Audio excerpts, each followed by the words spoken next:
எல்லாருக்கும் வணக்கம்.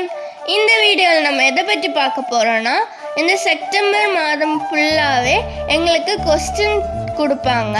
அந்த கொஸ்டினை நம்ம பைபிள்லேருந்து கண்டுபிடிச்சி கோயிலில் இருக்கிற பாக்ஸ்லேயே போட்டுறணும். அப்படி போடும்போது நமக்கு பக்கத்துலேயே ஒரு கிஃப்ட் பாக்ஸ் வச்சுருப்பாங்க. அதுலேருந்து நம்ம ஒரு கிஃப்ட் எடுத்துக்கலாம்.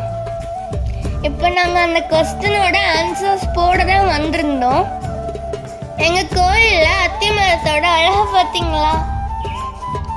வாங்க இன்னைக்கு நமக்கு என்ன கிஃப்ட் கிடச்சிருக்குன்னு பார்த்துக்கலாம்.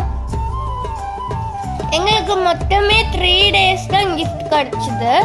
நாங்கள் போகும்போது ரொம்ப லேட்டாக போயிடுவோம், அதனால கிஃப்ட் எல்லாமே காலி ஆயிரும். ஆனால் இன்னைக்கு லக்கியிலே நிறையவே கிஃப்ட் இருந்துச்சு. ஸோ நானும் ஒன்று எடுத்துட்டேன். இன்னைக்கு கிஃப்டா ஒரு அழகான ஜெல் பென் வச்சிருந்தாங்க. இந்த வீடியோ உங்களுக்கு பிடிச்சிருந்ததுன்னா லைக் பண்ணுங்க, ஷேர் பண்ணுங்க, கமெண்ட் பண்ணுங்க, மறக்காம சப்ஸ்கிரைப் பண்ண மறந்துடாதீங்க. பாய்.